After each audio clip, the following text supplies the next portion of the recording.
Hi ಇವತ್ತು compute engine ಬಗ್ಗೆ ಸ್ವಲ್ಪ ತಿಳ್ಕೊಳೋಣ. ಏನಿದು ಕಂಪ್ಯೂಟ್ ಇಂಜಿನ್ ಅಂತ ಹೇಳಿದ್ರೆ ಇಟ್ ಈಸ್ ಅ ಸಿಸ್ಟಮ್. ಇದೊಂದು computer which is sitting somewhere.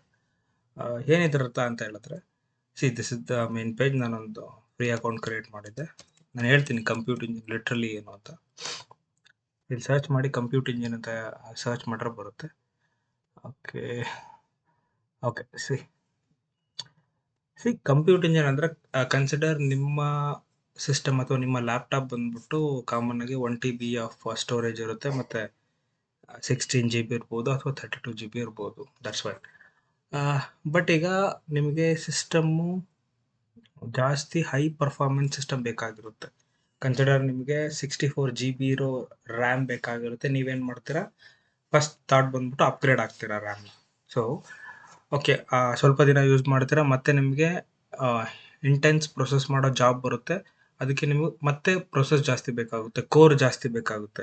So ಅದಕ್ಕೋಸ್ಕರ ಮತ್ತೆ ರೈಸ್ ಮಾಡ್ತೀರಾ ಟು 64 ಅಥವಾ 128 ರೈಸ್ ಮಾಡ್ತೀರಾ.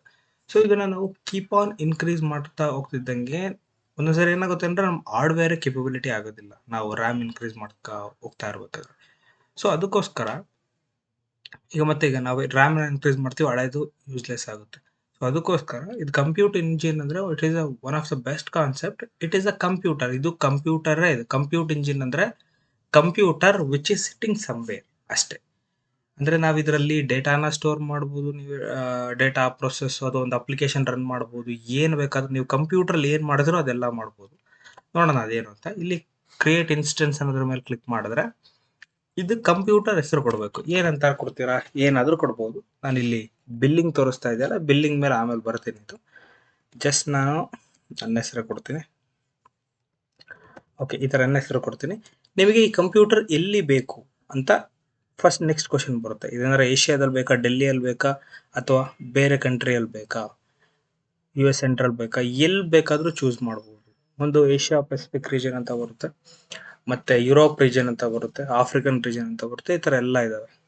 ಸೊ ನಮಗೆ ಕಾಮನ್ ಆಗಿ ಯಾವ್ದು ಹತ್ರನೋ ಅದನ್ನ ಚೂಸ್ ಮಾಡ್ತಾರೆ. ಏನಕ್ಕೆ ಅಂತ ಹೇಳಿದ್ರೆ ಹತ್ರ ಇದ್ದಷ್ಟು ಲೇಟೆನ್ಸಿ ಕೂಡ ಚೆನ್ನಾಗಿರುತ್ತೆ, ಕಡಿಮೆ ಇರುತ್ತೆ ಲೇಟೆನ್ಸಿ ಜಾಸ್ತಿ ಇರಲ್ಲ. ಅದು ಆ ರೀಸನ್ಗೋಸ್ಕರ ಹತ್ರ ಚೂಸ್ ಮಾಡ್ತೀವಿ. ನಮಗೆ ಡೆಲ್ಲಿ ಮತ್ತು ಮುಂಬೈಯಲ್ಲಿ ಚೂಸ್ ಮಾಡೋಕ್ಕೆ ಕಂಪೇರ್ ಮಾಡಿದ್ರೆ ಮುಂಬೈ ಸ್ವಲ್ಪ ಹತ್ರ, ಅದಕ್ಕೋಸ್ಕರ ಏಷ್ಯಾ ಸೌತ್ 1 ಅಂತ ಚೂಸ್ ಮಾಡ್ತೀವಿ. ಇದರಲ್ಲಿ ಝೋನ್ ಬರುತ್ತೆ. ಯಾವ ಝೋನ್? ಏಷ್ಯಾ ಸೌತಲ್ಲಿ ಎಷ್ಟು 3 ಝೋನ್ ಇದ್ದಾವೆ, ABC ಅಂತ. ಏಷ್ಯಾ ಸೌತ್ A, B ಮತ್ತು C ಅಂತ. ಯಾವುದಾದ್ರೂ ಚೂಸ್ ಮಾಡಿ, ಎನಿ ಅಂತಲೇ ಸೆಲೆಕ್ಟ್ ಮಾಡಿ. ಇದನ್ನೇ ಸ್ಪೆಸಿಫಿಕ್ ಆಗಿ ಮಾಡೋಕ್ಕೆ ಹೋಗ್ಬಿಡಿ, ಅದು ಟೇಕ್ ಕೇರ್ ಮಾಡುತ್ತೆ. ನೋಡಿ, ಇಲ್ಲಿ ನಾವು ಕಂಪ್ಯೂಟರ್ನ ಚೂಸ್ ಮಾಡ್ಬೋದು. ಯಾವ ಥರ ಕಂಪ್ಯೂಟರ್ ಬೇಕು? C4, C4A, N4, C3, C3D, E2, N2, N2D, T2A. ಇದು ಜನರಲ್ ಪರ್ಪಸ್ಸಿಗೋಸ್ಕರ ಮಾಡಿರ್ತಾರೆ. ಇಲ್ಲಿ ನೋಡಿ ಎಷ್ಟು CPU ಇದ್ದಾವೆ, 2 to 192 CPU, ಮತ್ತು ಎಷ್ಟು GB ಮೆಮೊರಿ ಇದೆ ನೋಡಿ. ಇಲ್ಲಿ 4GB ಇಂದ ಸ್ಟಾರ್ಟ್ ಆಗಿ 1488 GB ಗಂಟ ನಾವು ಮೆಮೊರಿನ ಇನ್ಕ್ರೀಸ್ ಮಾಡ್ಬೋದು. ಕನ್ಸಿಡರ್ ನೀವೇನಾದರೂ ನಿಮ್ಮ ಸಿಸ್ಟಮಲ್ಲಿ ಈ ಥರ ಇನ್ಕ್ರೀಸ್ ಮಾಡೋಕ್ಕಾಗುತ್ತಾ 1000. ಸೊ ಅದಕ್ಕೆ ಈ ಕಾನ್ಸೆಪ್ಟು ಬಂದಿರೋದು. ಕಾಮನ್ ಆಗಿ ನೀವು ಒಂದು ಸಿಂಪಲ್ ಪ್ರೊಸೆಸ್ ರನ್ ಮಾಡ್ತೀರಾ ಅಂದರೆ E2 ಮಾಡ್ತೀವಿ, because it's a low cost day to day computing. 0.25 ಇಂದ 32 vCPU ಕೋರ್ ಬರುತ್ತೆ, ಅಪ್ ಟು 128 GB ಬರುತ್ತೆ. ಇಲ್ಲ ನಾನು ಸ್ವಲ್ಪ ಮೆಮೊರಿ ಆಪ್ಟಿಮೈಸ್ಡ್ ಎಲ್ಲ ಯೂಸ್ ಮಾಡಿದ್ದೀನಿ ಅಂದರೆ ನೋಡಿ, ರ್ಯಾಮ್ ಎಷ್ಟಿದೆ ನೋಡಿ, 32,768 GB ವರೆಗೂ ನಾವು ರ್ಯಾಮ್ ಯೂಸ್ ಮಾಡ್ಬೋದು. ಆಬ್ವಿಯಸ್ಲಿ ಇದರ ಪ್ರೈಸ್ ಬಂದ್ಬಿಟ್ಟು ಅಷ್ಟೇ ಆಗುತ್ತೆ. ಇಲ್ಲಿ ನೋಡಿ ಎಷ್ಟಾಗಿದೆ, $42,000 ಆಗಿದೆ. ಇಂಟು ನೀವು ಕರೆಂಟ್ ಪ್ರೈಸ್ ಏನಿದೆ $to INR ಅದನ್ನು ಮಾಡಬೇಕಾಗುತ್ತೆ. ಸೊ ಮೆಮೊರಿ ಆಪ್ಟಿಮೈಸ್ಡು ಭಾಳ ನಾವೆಲ್ಲ ಯೂಸ್ ಮಾಡೋದು ಯೂಸ್ ಇಲ್ಲ ನಮಗಿದೆ. ಮೆಮೊರಿ ಆಪ್ಟಿಮೈಸ್ಡು ಸ್ಟೋರೇಜ್ಗೋಸ್ಕರ ಯೂಸ್ ಮಾಡ್ತೀರಾ ಅಂದರೆ ಈ ಥರದೊಂದಿದೆ. ಇದು ಕೂಡ ಅಟ್ಯಾಚ್ಡ್ ಸ್ಟೋರೇಜ್ ಎಷ್ಟು ಬೇಕು, 36,000 GB ಸ್ಟೋರೇಜ್ ಇದೆ. GPU ಬೇಕು ಅಂದರೆ ಯಾವ GPU ಬೇಕು, NVIDIA ಇದ್ದಾವೆ GPU, ಅದರಲ್ಲಿ ಯಾವ್ದು ಬೇಕು ಅಂತ ನಾವು ಅಷ್ಟೆಲ್ಲ ಈಗ ಡಿಬಗ್ ಮಾಡೋಕ್ಕೆ ಹೋಗಲ್ಲ. ಕಾಮನಾಗಿ ಒಂದು ಜನರಲ್ ಪರ್ಪಸ್ ಯೂಸ್ ಮಾಡ್ತೀವಿ. ಅದರಲ್ಲೂ ಕೂಡ E2 ಮಂತ್ಲಿ ನಮಗೆ $30 ಎಸ್ಟಿಮೇಟ್ ಕೊಡೋದು. 30 into 8 ಅಂತಲೇ ತೊಗೊಳೋದು. ಅದು 9 ಅಂತ 9 24 240 $2,400 ಆಗುತ್ತೆ. ಸೊ E2 ಅಂತ ಸೆಲೆಕ್ಟ್ ಮಾಡಿದ್ದೀನಿ. ನೆಕ್ಸ್ಟ್ ಬಂದ್ಬಿಟ್ಟು E2 ಅಲ್ಲಿ ಯಾವುದು? E2 ಅಲ್ಲಿ 2-3 ಥರ ಇದ್ದಾವೆ. E2 ಮೈಕ್ರೋ ನೋಡಿ, E2 ಮೈಕ್ರೋ ಅಲ್ಲಿ 1 GB ಮೆಮೊರಿ ಕೊಡ್ತಾನೆ. E2 ಸ್ಮಾಲ್ ಅಲ್ಲಿ 2 GB ಮೆಮೊರಿ. ಕಾಮನ್ ಆಗಿ ಮೀಡಿಯಮ್ಗೆ ಹೋಗಿ. E2 ಮೈಕ್ರೋಗೂ ಹೋಗ್ಬೋದು, ಬಟ್ ಬಹಳ ಸ್ಲೋ ಆಗುತ್ತೆ ಒಂದು ಅಪ್ಲಿಕೇಶನ್ನ ರನ್ ಮಾಡಬೇಕು ಅಂದರೆ. ಸೊ ನೋಡಿ, ಇದರ standard E2 E2 standard to E2 standard 4 ಅಂತ ಇದೆ. ಇಲ್ಲಿ ಅಪ್ ಟು 128 GB ಗಂಟ ಹೋಗ್ಬೋದು. ಅದರಲ್ಲಿ ನೋಡಿ E2 ಒಳಗಡೆ ನಾನು ಸೆಲೆಕ್ಟ್ ಮಾಡ್ತಾ ಇದ್ದೀನಿ. ಇದು ಬಂದ್ಬಿಟ್ಟು ಹೈ ಮೆಮೊರಿ ಯೂಸೇಜಿಗೆ ಸೆಲೆಕ್ಟ್ ಮಾಡ್ತಾರೆ.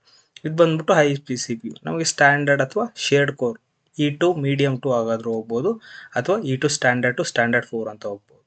E2 ಸ್ಟ್ಯಾಂಡರ್ಡ್ 4 ಹೋಗ್ತೀನಿ ನಾನು. ಅದರ ಒಂದು ಅದೇ ಏನಿದಿರುತ್ತೆ ಅಂದರೆ 16 GB ಮೆಮೊರಿ ಬರುತ್ತೆ ನೋಡಿ ಇದರಲ್ಲಿ. ನೋಡಿ ಪ್ರೈಸ್ ಎಷ್ಟು ರೈಸ್ ಆಯಿತು. ಪ್ರೈಸ್ಗೆ ತಕ್ಕಂತೆ ನಾವು ಮಾಡಬೇಕಾಗುತ್ತೆ.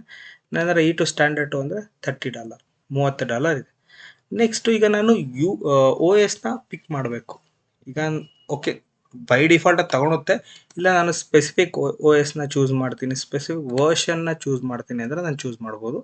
ಇಲ್ಲಿ ಆಪ್ರೇಟಿಂಗ್ ಸಿಸ್ಟಮ್ ಅಂದ್ಬಿಟ್ಟು CentOS ಇದೆ, Debian ಇದೆ, Fedora ಇದೆ, OpenSUSE ಇದೆ, Red Hat ಇದೆ, ಎಷ್ಟೆಲ್ಲ ಸರ್ವರ್ ಇದೆ ನೋಡಿ. ಇವು ಯಾವ ಸರ್ವರ್ ಆದರೂ ಯೂಸ್ ಮಾಡ್ಬೋದು ಬೈ ಡಿಫಾಲ್ಟ್. ಅಥವಾ ನೀವೇನಾದರೂ ಕಸ್ಟಮ್ ಇಮೇಜ್ ಇದೆಯಾ, what is this image concept ಅಂದರೆ ಇದನ್ನ ಡಾಕರ್ ಕಾನ್ಸೆಪ್ಟಲ್ಲಿ ಬರುತ್ತೆ. ನಿಮಗೆ ಅಷ್ಟೊಂದು ಅವಶ್ಯಕತೆ ಇಲ್ಲ ಈಗ, ಬಿಕಾಸ್ ಇದನ್ನ ಹಿಡ್ಕೊಂಡು ಹೋದ್ರೆ ಮೇನ್ ನಮ್ಮ ಗೋಲ್ ಡೈವರ್ಟ್ ಆಗುತ್ತೆ. ಪಬ್ಲಿಕ್ ಇಮೇಜು ಇದು ಬಂದ್ಬಿಟ್ಟು ಎಲ್ಲರಿಗೂ ಅವೈಲೇಬಲ್ ಇರೋ ಇಮೇಜು. ನೀನೇ ಕಸ್ಟಮ್ ಕ್ರಿಯೇಟ್ ಮಾಡ್ತೀಯ ಅಂದರೆ you can do that custom ಇಮೇಜಲ್ಲಿ. ನೀನು ಎಲ್ಲಿ ಪಾತ್ ಕೊಟ್ಟರೆ ಅದು ರನ್ ಆಗುತ್ತೆ. ಮ್ಯಾಕ್ಸಿಮಮ್ ಸೈಜ್ ಬಂದ್ಬಿಟ್ಟು 10 GB ಇದೆ. ಪಬ್ಲಿಕ್ ಇಮೇಜ್ ತಗೊಂಡ Debian ಇದೆ ಬೈ ಡಿಫಾಲ್ಟ್. ನಾನು ಅದನ್ನೇ ಸೆಲೆಕ್ಟ್ ಮಾಡ್ತೀನಿ. ಇಲ್ಲ ನಾನು ಬೇರೆ ಸೆಲೆಕ್ಟ್ ಮಾಡ್ಬೇಕು ಅಂದರೆ ಬೇರೆದು ಯಾವುದಾದ್ರೂ ಮಾಡ್ಕೋಬೋದು. ಯು ಕ್ಯಾನ್ ನೀವು ಟ್ರೈ ಮಾಡ್ಬೋದು ಇದರಲ್ಲಿ.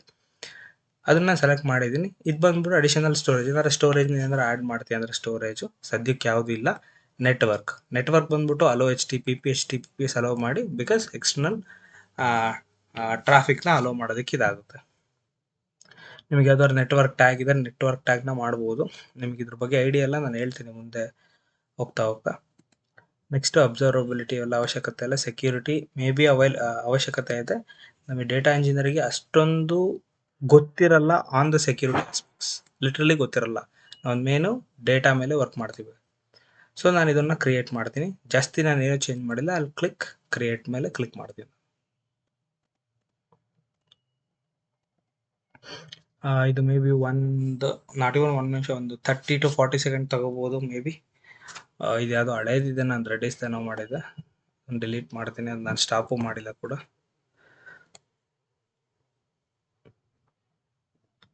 ನಾನು ತೋರಿಸ್ತೀನಿ ಅದು ಲಾಗಿನ್ ಆಗಿ. ಅಯ್ಯೋ ನಾನು ಬೇರೆ ಡಿಲೀಟ್ ಮಾಡೋದು ಇಲ್ಲ. ಓಕೆ, ಸೊ ನಾನು ತೋರಿಸ್ತೀನಿ ಹೆಂಗೆ ಇದು ಮಾಡಬೇಕು ಅಂತ.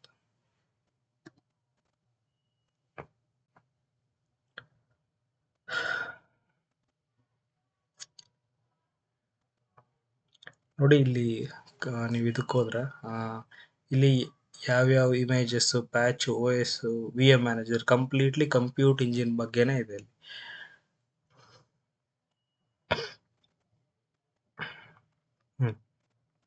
ಮತ್ತೆ ಇನ್ನೊಂದು ಇಂಟ್ರೆಸ್ಟಿಂಗ್ ಕಾನ್ಸೆಪ್ಟ್ ಏನಂದ್ರೆ ಇಲ್ಲಿ IP ರೆಡಿ IPಗಳು ಇಂಟರ್ನಲ್ IP ಮತ್ತು ಎಕ್ಸ್ಟರ್ನಲ್ IP ಅನ್ನೋದು ಎರಡು ಬರ್ತವೆ ನೋಡಿ. ಆಲ್ರೆಡಿ ಕ್ರಿಯೇಟ್ ಆಯ್ತು. ಇದನ್ನ ಓಪನ್ ಮಾಡಿ ಸ್ವಲ್ಪ ನಾನು ಎಕ್ಸ್ಪ್ಲೈನ್ ಮಾಡ್ತೀನಿ ನೋಡಿ. ನೇಮ್ ಕೊಟ್ಟಿದ್ದು ನಾನು ಇದನ್ನೇ ನೇಮ್ ಕೊಟ್ಟಿದ್ದು. ಇನ್ಸ್ಟೆನ್ಸ್ ID ಅಂತ ಇವೆಲ್ಲ ಮ್ಯಾನ್ಯುಯಲಿ ಆಟೋಮೆಟಿಕಲಿ ಕ್ರಿಯೇಟ್ ಆಗುತ್ತೆ. ನಾವೇನು ಕ್ರಿಯೇಟ್ ಮಾಡೋದು ಬೇಡ. ಕ್ರಿಯೇಟ್ ಮಾಡಿದ್ದ ಡೇಟ್ ಇದೆ, ಇದು ರನ್ನಿಂಗ್ ಸ್ಟೇಟಲ್ಲಿ ಇದೆಯೋ ಸ್ಟಾಪ್ ಸ್ಟೇಟಲ್ಲಿ ಇದೆಯೋ ಅಂತ ಗೊತ್ತಾಗುತ್ತೆ. ನಾವು ಲೊಕೇಶನ್ನು ಏಷ್ಯಾ ಸೌತ್ ಅಂತ ಕೊಟ್ಟಿದ್ವಿ, ಅದು ರೀಜನ್ ಬಂದ್ಬಿಟ್ಟು C ಅಂತಾನೆ ತೊಗೊಂಡಿದೆ ನೋಡಿ. ಮೆಮೊರಿ ಬಂದ್ಬಿಟ್ಟು ಇದನ್ನೇ ನಾವು ಕೊಟ್ಟಿದ್ದು, AMD ROM ಅಂತ ಇದೆ. CPU platform. This is the architecture 8664. ಇದು ಅವಶ್ಯಕತೆ ಎಲ್ಲ ಮಷಿನ್ದು ನಿಮಗೆ ಸದ್ಯಕ್ಕೆ ನೋಡಿ. ನಾವೆರಡು ಟಿಕ್ ಆನ್ ಮಾಡಿದ್ವಲ್ಲ ಅದ್ರ ಬಗ್ಗೆ ಇದೆ. ಇದು ಎಕ್ಸ್ಟರ್ನಲ್ IP ಅಂತ ಅಂದರೆ ನಾವು ಈ IP ಯೂಸ್ ಮಾಡ್ಕೊಂಬಂದು ಲಾಗಿನ್ಗೆ ಅಥವಾ ಯಾವುದಾದ್ರೂ API ಕಾಲ್ ಮಾಡ್ತಿದ್ದೀವಿ ಅಂದರೆ ಅದಕ್ಕೆಲ್ಲ ಯೂಸ್ ಮಾಡ್ಬೋದು. ಎಕ್ಸ್ಟರ್ನಲ್ IP ಅಂತ. ಇದೇನಿದೆ ಎಕ್ಸ್ಟರ್ನಲ್ IP ಅಂದರೆ ನಾನು ಐಡಿಯಾ ಕೊಡ್ತೀನಿ. ಇದು ಎಫೆಮರಲ್ ಅಂತ ಬರೆದಿದ್ದಾರೆ. ಏನಿದೆ ಎಫೆಮರಲ್ ಅಂದರೆ, ಕನ್ಸಿಡರ್ ನಾನೀಗ ಇದು ವರ್ಕಿಂಗ್ ಇದೆ, ಇದು ಆನಲ್ಲಿದೆ. ನಾನೇನಾದರೂ ಸ್ಟಾಪ್ ಮಾಡಿ ಮತ್ತೆ ಏನಾದರೂ ಆನ್ ಮಾಡಿದೆ ಅಂದರೆ ಇದೇ ಎಕ್ಸ್ಟರ್ನಲ್ IP ಇರೋದಿಲ್ಲ. ಓಕೆ, ಎಕ್ಸ್ಟರ್ನಲ್ IP ಇರೋದಿಲ್ಲ. ತೋರಿಸ್ತೀನಿ ನಾನು. 171 ಇಲ್ಲಿಗೆ ನಾನು ನೆಕ್ಸ್ಟ್ ಟ್ಯಾಬ್ಗೆ ಕಾಪಿ ಮಾಡ್ತೀನಿ. ಅದೇನು ಇದಾಗೋದಿಲ್ಲ. ಈಗ ನಾನೇನು ಮಾಡ್ತೀನಿ ಅಂದರೆ ನೋಡಿ, IP ಬಂದ್ಬಿಟ್ಟು ನಾನು ಇಲ್ಲಿ ರನ್ ಮಾಡಿ ಇಟ್ಟಿದ್ದೀನಿ. ಈಗ ನಾನೇನು ಮಾಡ್ತೀನಿ ಅಂದರೆ ಇದನ್ನು ಸ್ಟಾಪ್ ಮಾಡ್ತೀನಿ. ನೋಡೋಣ ಏನಾಗುತ್ತೆ. ಅದು IP ಅದೇ ಇರುತ್ತಾ ಬೇರೆ ಆಗುತ್ತಾ ಅಂತ ನೋಡಿ. ಇಂಟರ್ನಲ್ IP ಮತ್ತು external IP. This is the internal IP ಮತ್ತು ಎಕ್ಸ್ಟರ್ನಲ್ IP. ಇಂಟರ್ನಲ್ IPನೂ ಕಾಪಿ ಮಾಡ್ತೀನಿ.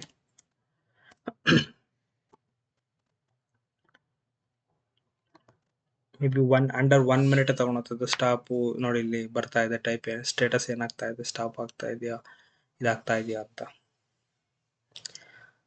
ಇದರಲ್ಲಿ ಅಬ್ಸರ್ವಬಿಲಿಟಿ ಅಂತ ಏನಾಗಿದೆ. ಸೊ ಇದೆಲ್ಲ ಎಷ್ಟು ಸಿ ಪಿ ಯು ಮೆಟ್ರಿಕ್ಸ್, ಎಷ್ಟು ಸಿ ಪಿ ಯು ಯೂಸೇಜ್ ಆಯಿತು, ಮೆಮೊರಿ ಎಷ್ಟು ಕನ್ಸಂಪ್ಷನ್ ಆಯಿತು, ನ್ಯೂ ಕನೆಕ್ಷನ್ ಬಂತ, ಡಿಸ್ಕ್ ಥ್ರೂಪುಟ್ ಏನು, ಮತ್ತಿದು ಓ ಎಸ್ ಇನ್ಫಾರ್ಮೇಷನ್ ಬರುತ್ತೆ. ಓಕೆ, ಅದು ಮೇ ಬಿ ಇದಾಗಿರ್ಬೇಕು, ನೋಡ್ತೀನಿ. ಓಕೆ, ನೋಡಿ ಇಲ್ಲಿ ಎಕ್ಸ್ಟರ್ನಲ್ ಐ ಪಿ ಹೋಗೇ ಬಿಡುತ್ತೆ. ಅಬ್ಸರ್ವ್ ಮಾಡಿದ್ರ ಮೊದಲು ಎಕ್ಸ್ಟರ್ನಲ್ ಐ ಪಿ ಇತ್ತು, ಈಗ ಎಕ್ಸ್ಟರ್ನಲ್ ಐ ಪಿನೇ ಇಲ್ಲ ಇಲ್ಲಿ. ಸೊ ನಾವು ಎಕ್ಸ್ಟರ್ನಲ್ ಐ ಪಿನ ಸ್ಟಾಪ್ಡ್ ಅಂತ ಇದೆ. ಸ್ಟಾಪ್ಡ್ ಅಂತ ಮಾಡಿದಾಗ ಎಕ್ಸ್ಟರ್ನಲ್ ಐ ಪಿ ಬಂದ್ಬಿಟ್ಟು ವ್ಯಾನಿಷ್ ಆಗುತ್ತೆ.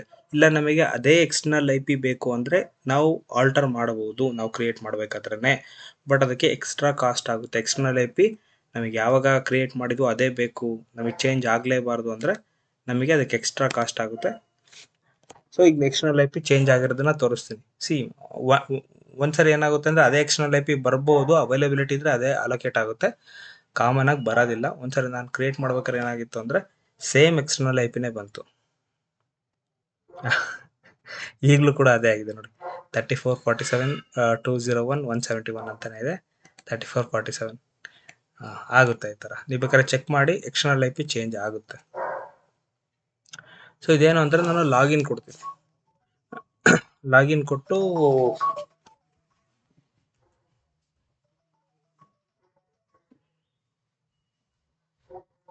ಓಕೆ, ಇದು ನಾನು ಎಸ್ ಎಸ್ ಎಚ್ ಮಾಡಿ ಲಾಗಿನ್ ಕೊಡ್ತೀನಿ.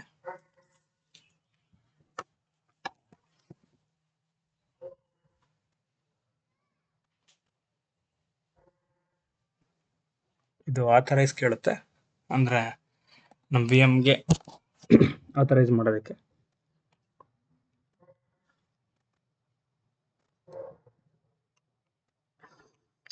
ನೋಡಿ, ದಿಸ್ ಇಸ್ ದ ನಮಗೆ ಲಾಗಿನ್ ಆಗಿದೆ. ಈಗ ಯಾವ್ದಾದ್ರು ಫೈಲ್ ಇದೆಯಾ ಅಂತ ನೋಡೋಣ. ಯಾವುದು ಫೈಲ್ ಇಲ್ಲ, ಇದು Debian system.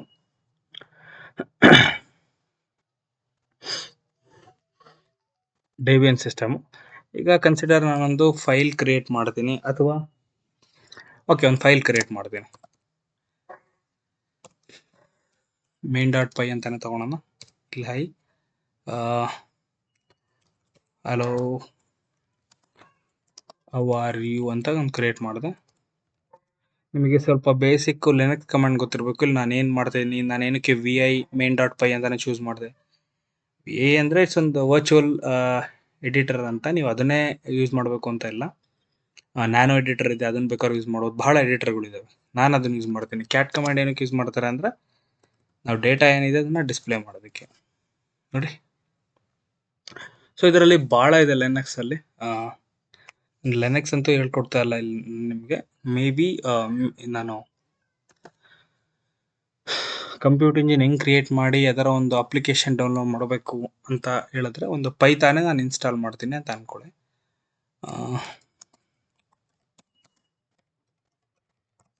Okay okay pip command ಇಲ್ಲಿ ವರ್ಕ್ ಆಗ್ತಾ ಇಲ್ಲ, ದಟ್ ಈಸ್ ಫೈನ್.